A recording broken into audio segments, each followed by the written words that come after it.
correspondent Vassy Kapelos, who is standing by with more here. Vassy, obviously lots to unpack. Your take on what we're hearing from the government and the RCMP?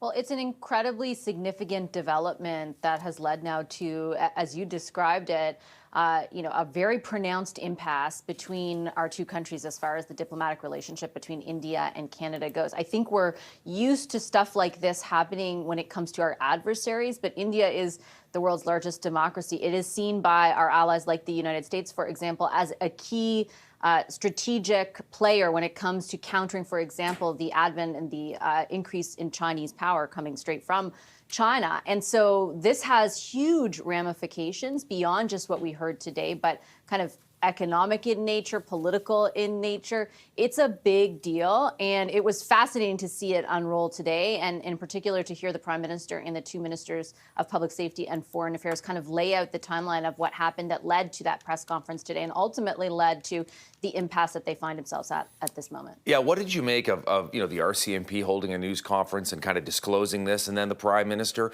and two of his top ministers coming out publicly on a holiday and laying it out for us as well? That's pretty unprecedented.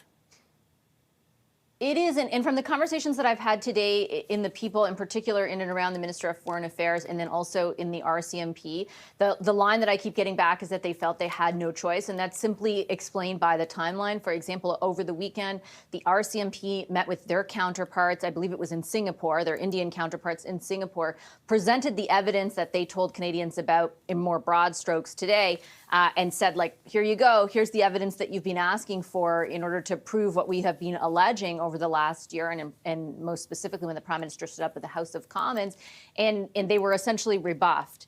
And when that became clear, when it became crystal clear that they were unwilling to cooperate in the process, then that's when the notification went to the Indian diplomats in Canada that they would, essentially they were seeking diplomatic immunity in order to go after them on these counts, on these charges. When they didn't get it, they were in the process of declaring them persona non grata when India decided to pull them back. So I think things had come to a head, so much so over the weekend that all parties, in the sense that they have provided me, has felt they had no choice other than to deliver these messages to the public today. Are you surprised by the reaction of the Indian government, Vash, denying the allegations, expelling 6 Canadian diplomats, and refusing to cooperate? Or is that certainly what we've seen in the last year or so, sort of standard operating procedure by India?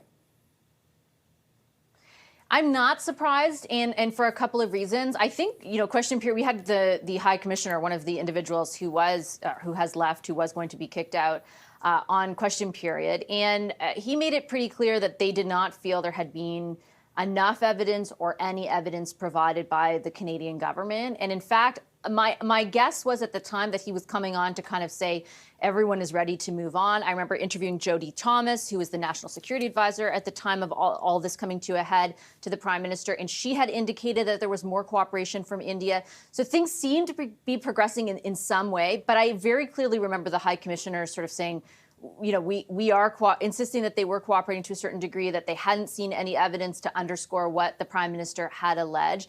This is a big deal in India. This is one of the top stories on all their local media. It's even a big deal in the United States. It's one of the top stories on the New York Times website right now.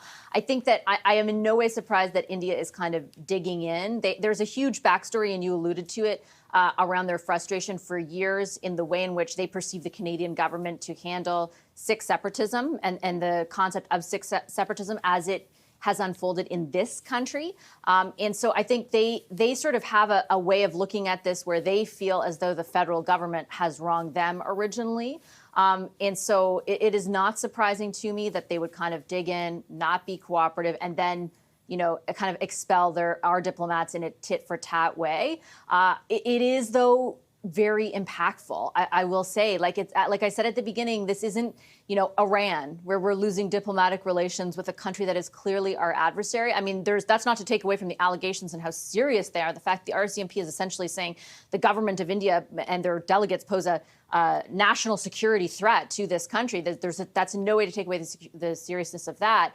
It just has such a huge impact. I mean, we do so much trade with India. There are so many ties between the two countries. That's why when the first impasse happened a year ago, there was such reaction to it at the time. This is is that kind of on steroids. And so it's hard to see how it gets resolved in anywhere close to the near term. Our chief political correspondent, Vassy Kapelos, joining us with her take on this stunning story today. Good to see you, Vassy, as always. Thank you.